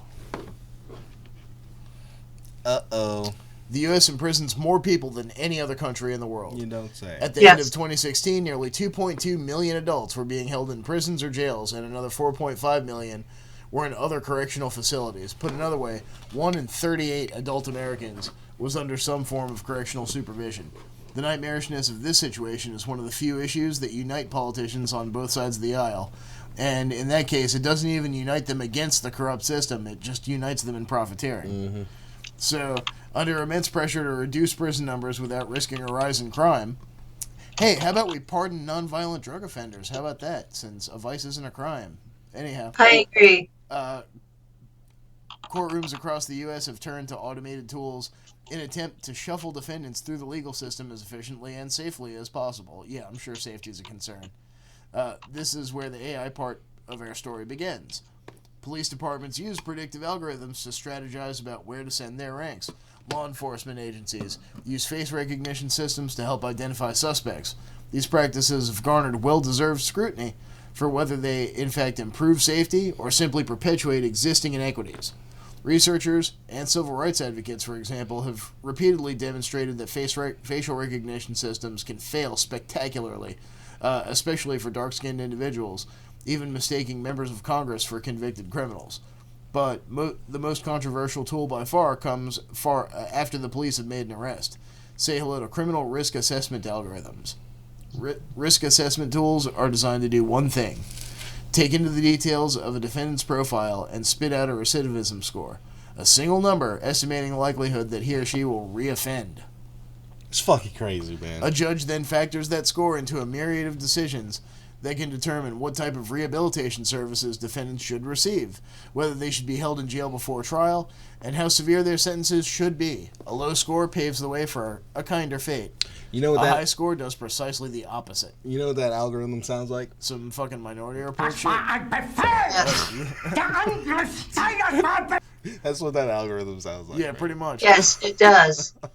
The logic for using such algorithmic tools is that if you can accurately predict criminal behavior, you can allocate resources accordingly, whether for rehabilitation or for prison sentences. In theory, it also reduces any bias influencing the process, because judges are making their decisions on the basis of data-driven recommendations and not their gut. You may have already spotted the problem.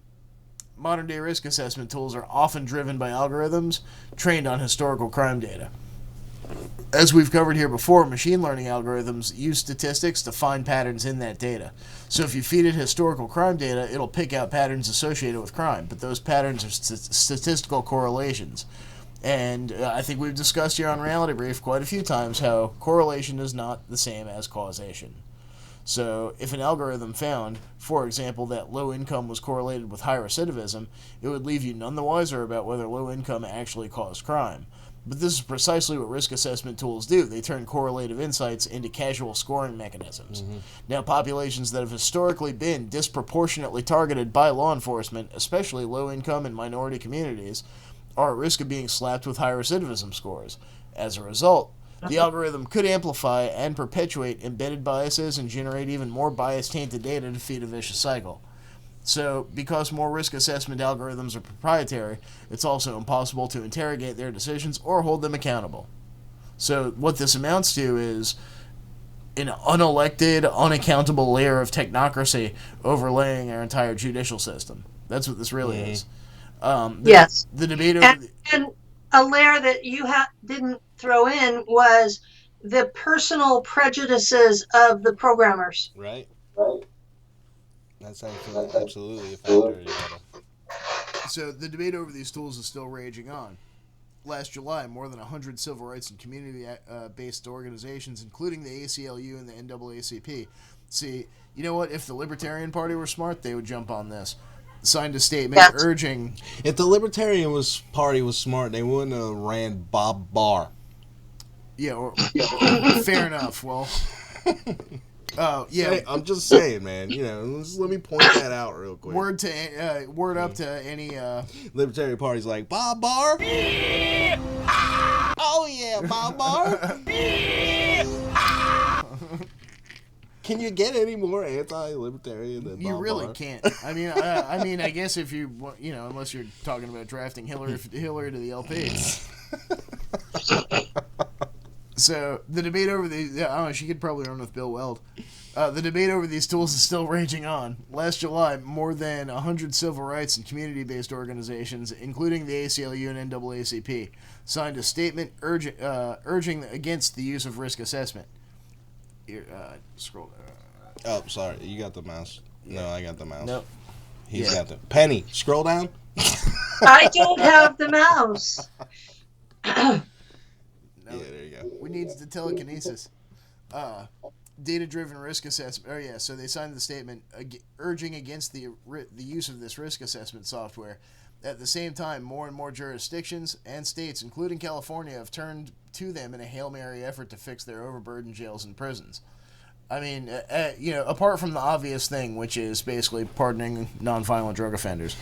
But exactly, that would clear out the entire of the system, get rid of all of the non-violent drug offenders, and that would give them room to put the pedophiles. Yeah. Data-driven risk assessment is a way to sanitize and legitimize oppressive systems. Marbury Staley Butts. Staley Butts. Stalin Butt. Yep. Marbury Staley Butts, executive director for the Law for Black Lives, said on stage at the conference, which was hosted at the MIT Media Lab, it's a way to draw attention away from the factual problems affecting low-income and minority communities, like defunded schools, inadequate access to health care, constant, lack of economic upward mobility. But we are not risks, she said. We are needs. And you know what? I'm with her there. Fucking man is not a means to an end. Every man or woman is an end in and of themselves. Well, the thing about it is they tell you, what they're doing once you're in the system, but did they tell you how you get there? Nope. Dozens of cities have secretly experimented with predictive policing software. Documents obtained by Motherboard using public information requests verify previously unconfirmed police department contracts with predictive policing company Predpol. Wow, that doesn't sound Orwellian at all. Not at all. Predpol. Ingsoc. Predpol. Double think. The use of Predpol, a predictive policing software that once advocated for a controversial, unproven, broken windows approach to law enforcement, is far more widespread than previously reported. According to the documents obtained by Motherboard using public records requests, Predpol claims to use an algorithm to predict crime in specific 500-foot by 500-foot sections of a city.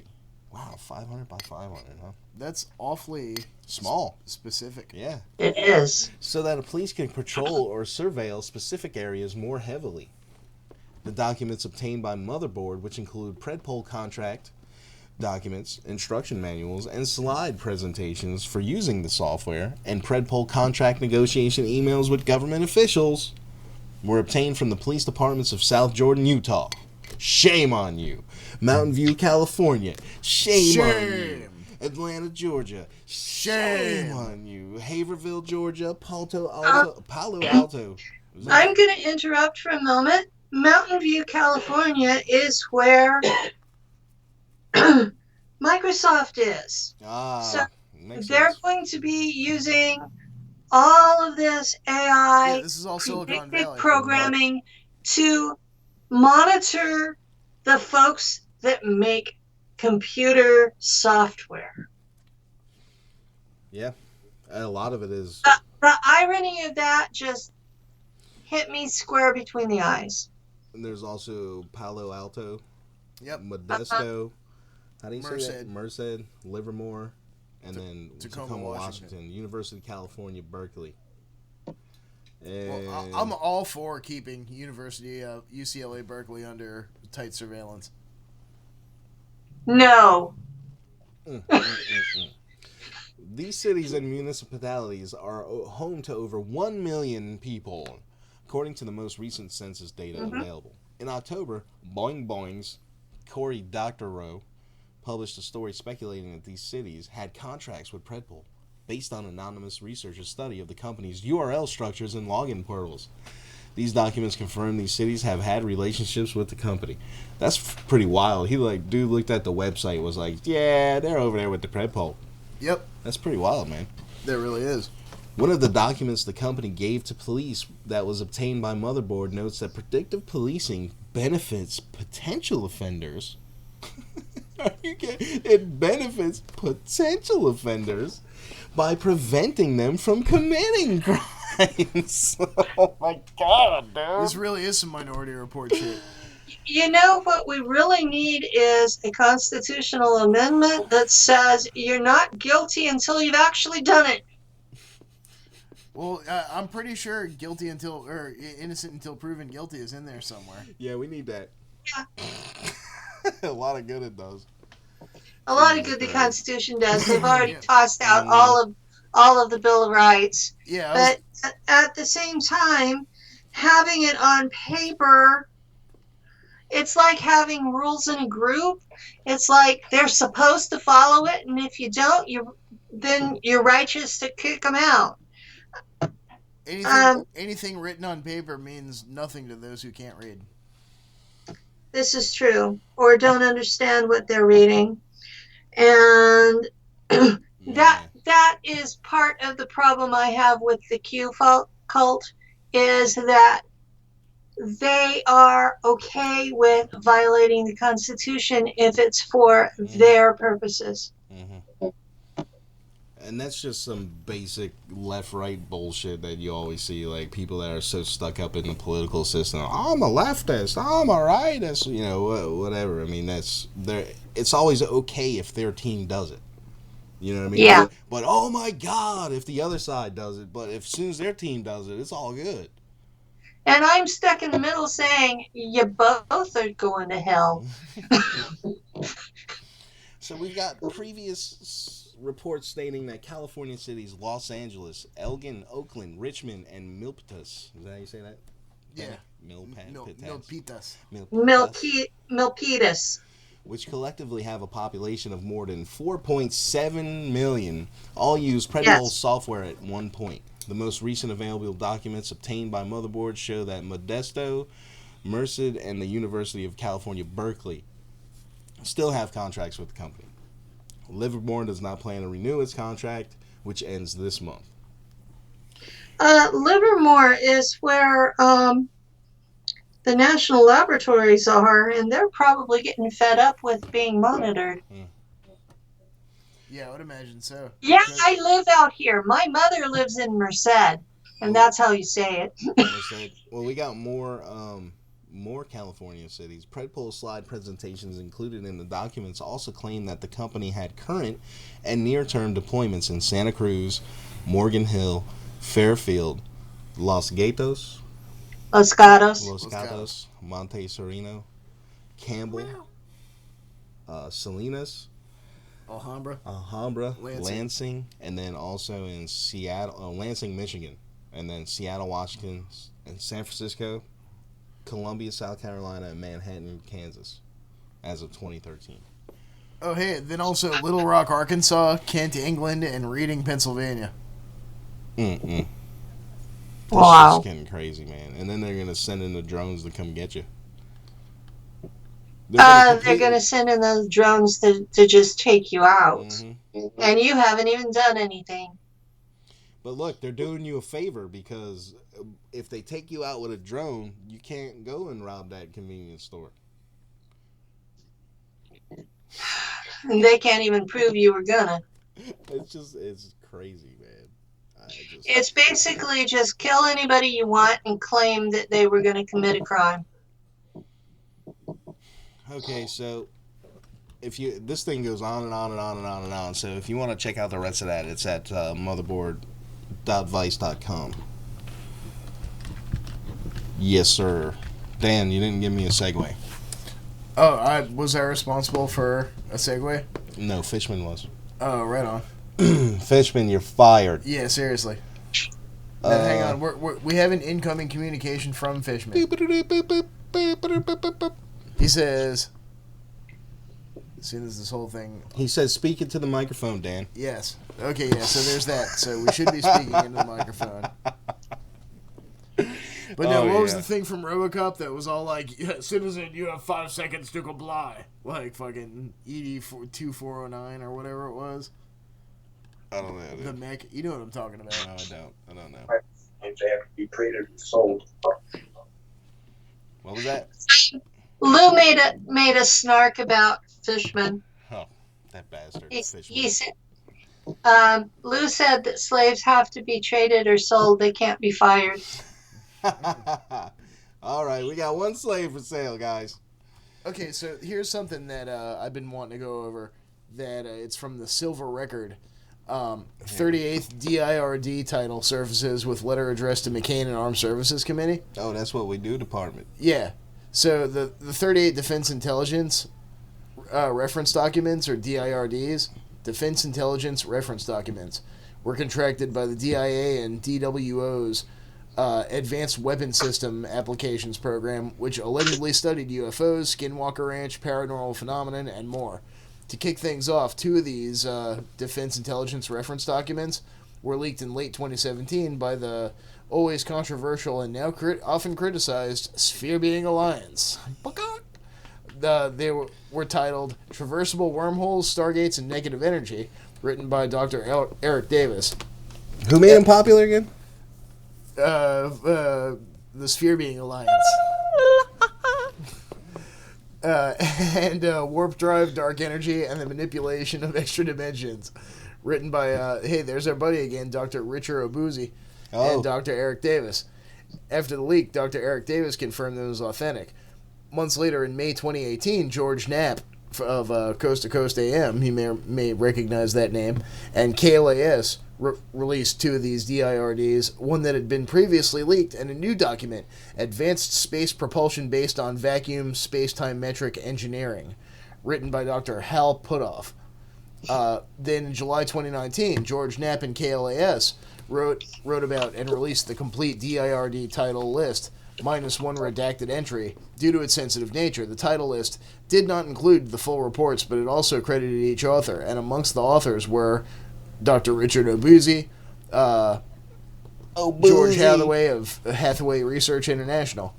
So here's some of the things that that are on the list: inertial electrostatic confinement fusion, advanced nuclear propulsion for manned deep space missions, pulsed high power microwave technology, space access, advanced space propulsion based on vacuum, space-time metric engineering, biosensors and bio-MEMs, invisibility cloaking, wormholes in space, gravity wave communication, superconductors and gravity research, anti-gravity studies, field effects on biological tissues, positron aerospace propulsion, vacuum energy applications, improved statistical approach to Drake equations, maverick versus corporate research cultures, biomaterials, metamaterials, warp drives, dark energy, and dimensions, brain-machine interfaces, materials for advanced aerospace platforms, metallic glasses, programmable matter, metallic spintronics, laser weapons, quantum entanglement communication, a neutronic fusion propulsion,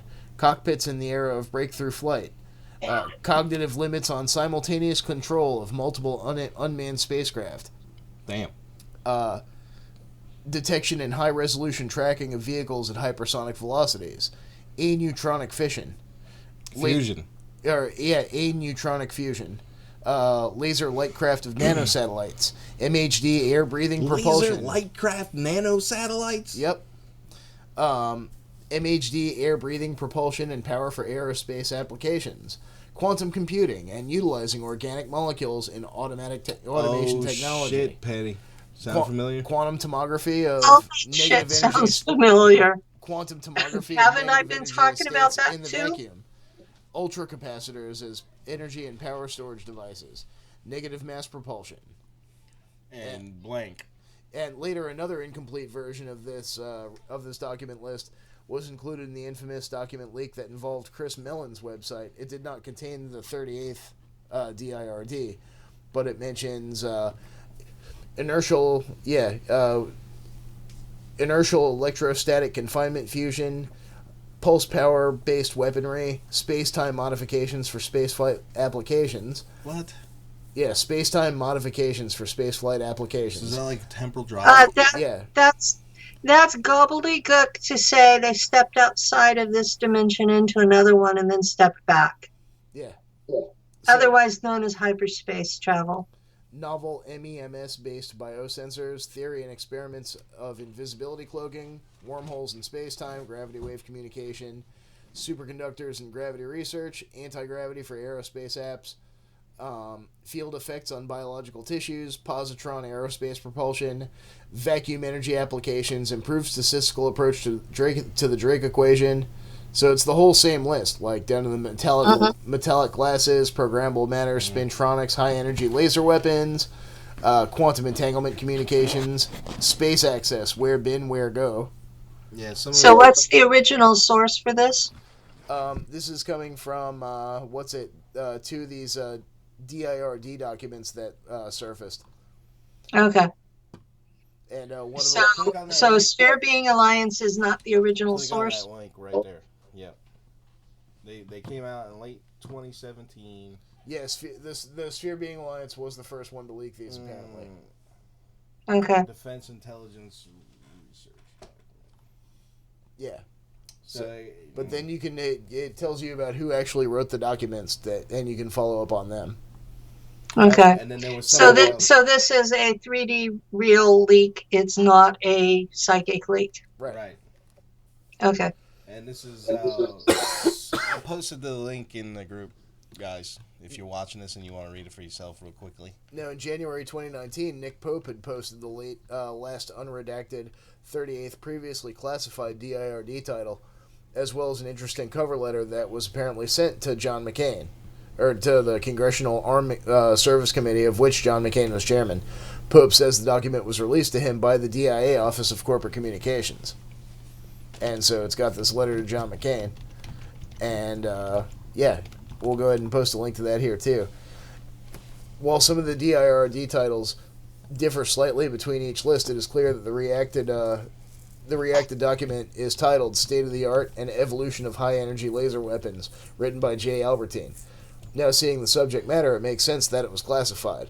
Some of the research contained in these documents has also been released by the authors in scientific literature. Twitter user Jay and Keith Basterfield have done a great job digging into this. It's interesting to speculate that if the U.S. government is entertaining these options, what else are they studying? Hopefully the complete documents and not just the titles will be released eventually. That would be awesome to get the complete documents. Mm-hmm. And there's an update dated January 25th. Dr. Hal Puthoff gave a detailed overview of why the DIRDs were written during his speech at the Society for Scientific Exploration conference last year. This is the broad area announcement I believe that the doctor is referencing. The transcript is from the Paradigm Research Group website. In quotations, The Defense Intelligence Agency put out a broad area announcement. In fact, it was unclassified. They wanted to evaluate 12 potential threat areas with regard to these advanced aerospace vehicles. There's a list of them. Exactly what you'd think you want to know. Lift, propulsion, signature reduction, human effects, and so on. Now, it turned out that any aerospace corporation could apply and could send in a proposal. DIA chose Bigelow Aerospace as the contractor to address the threat. Now, there's been buzz on the internet about, okay, well, Senator Reid came in from Nevada, and Bigelow Aerospace is in Nevada, so wasn't this some kind of sweetheart deal? In fact, no, that's not the case. It was a broad area announcement, as anybody could go for it. Bigelow was actually a good choice. He'd spent a lot of his own money because he was interested in this area up to this point, investigating the phenomena. And he had the best proposal, so when he was tasked, he set up a special organization called Bigelow Aerospace Advanced Space Studies, and we called it BAASS. B-A-A-S-S. BAASS. So it can... it's badass without the D. Yeah. So to do all the things you'd expect a program like this to do. Bask. Connected me at EarthTech International to collaborate as a subcontractor, and I agreed to do that.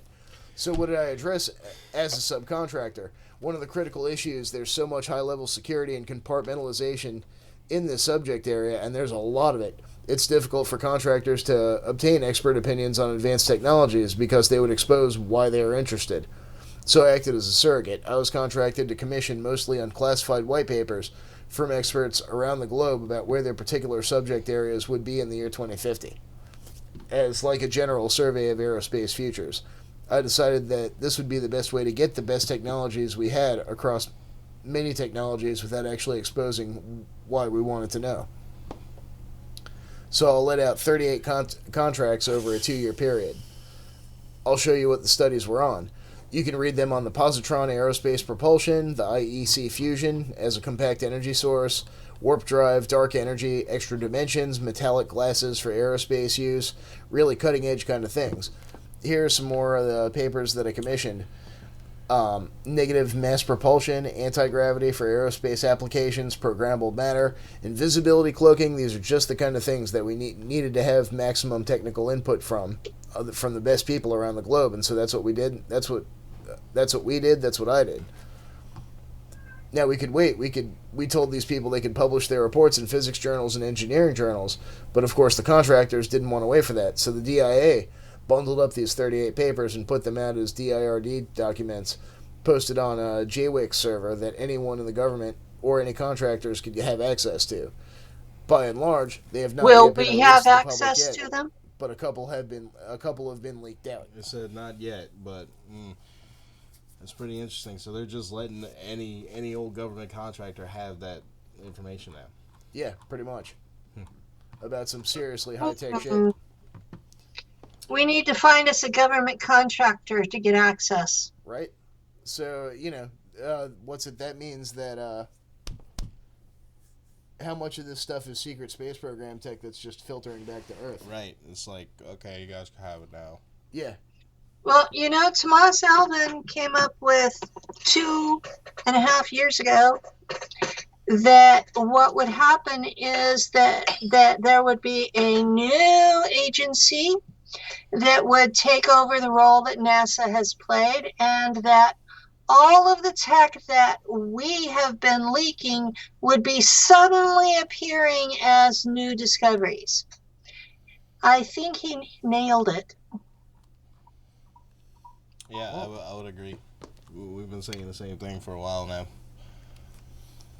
And so, what's it? Another one I definitely wanted to hit while we're here.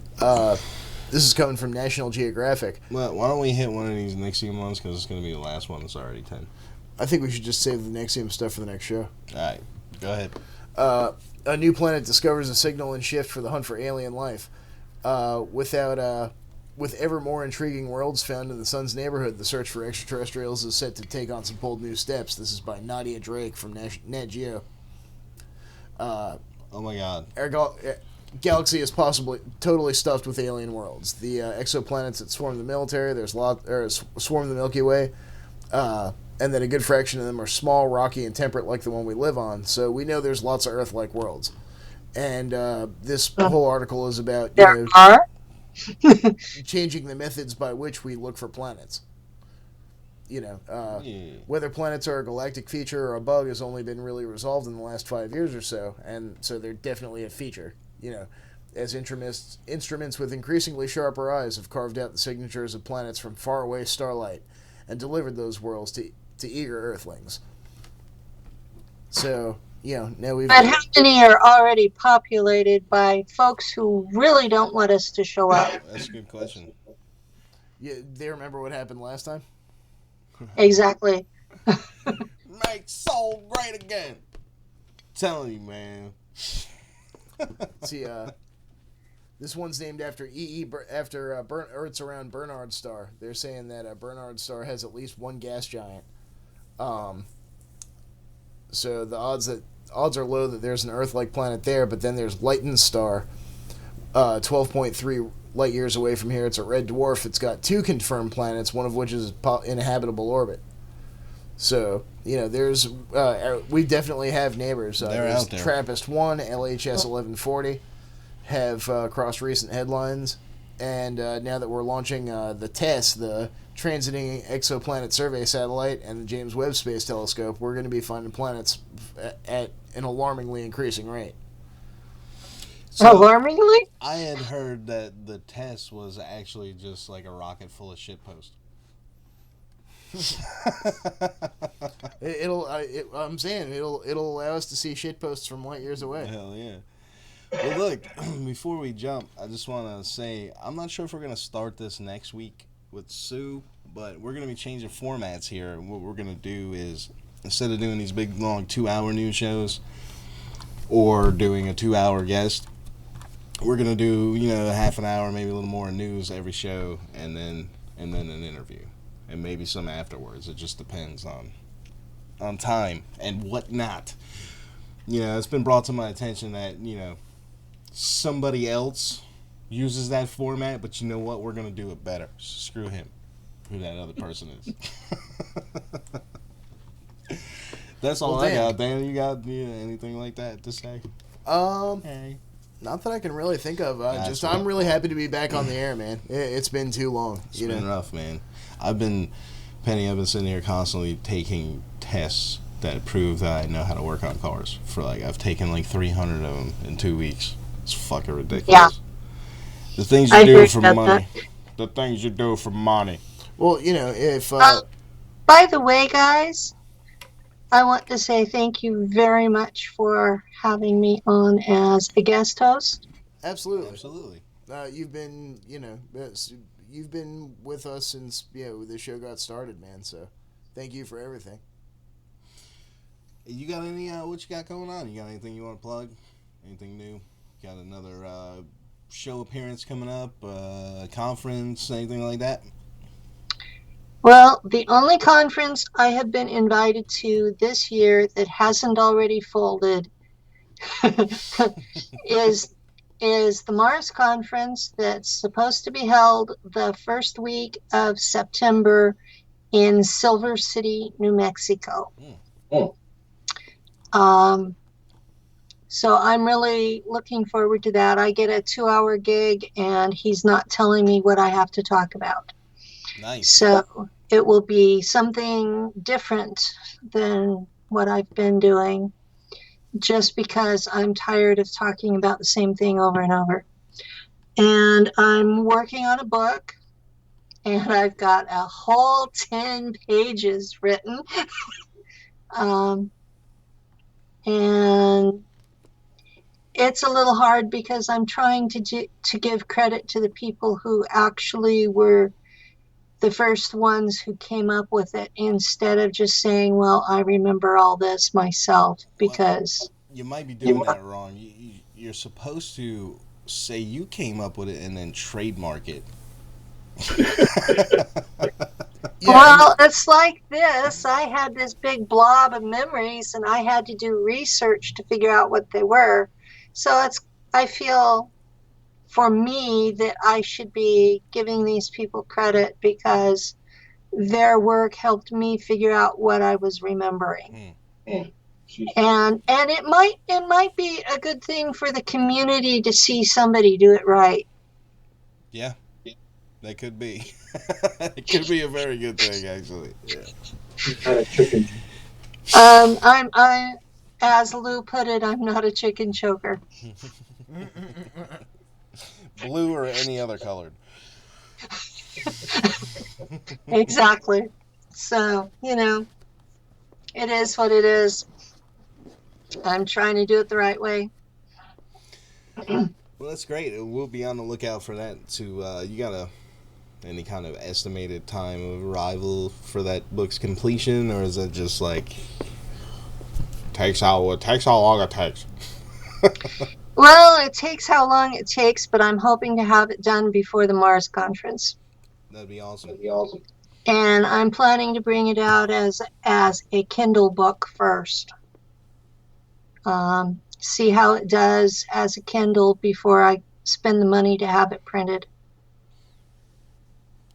Cool. So we will, and you can also do a thing with Amazon where they can order it and Amazon prints it on demand. You don't have to be involved with it all. You just get a little percentage of it. That sounds cool. Yeah. So I guess that'll be about it for this week. What do you think, Dan? No, Can we go down this? No more space rocks, Dan. No. Why not? Because, man, I gotta take you home and go to bed. We will see you guys next week. I will be on next week, I promise. And Penny, thanks again for coming on. Yeah, seriously. See you in a week.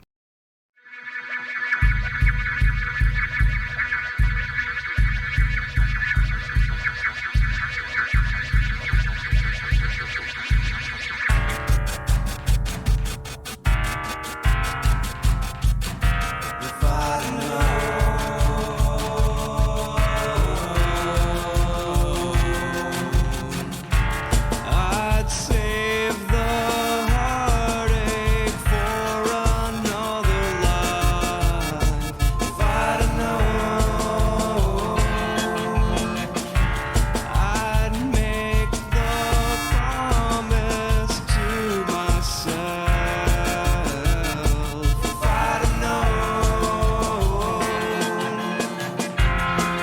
The sun can't set, no moon could hang, not on freedom. We count the stars as they burn out.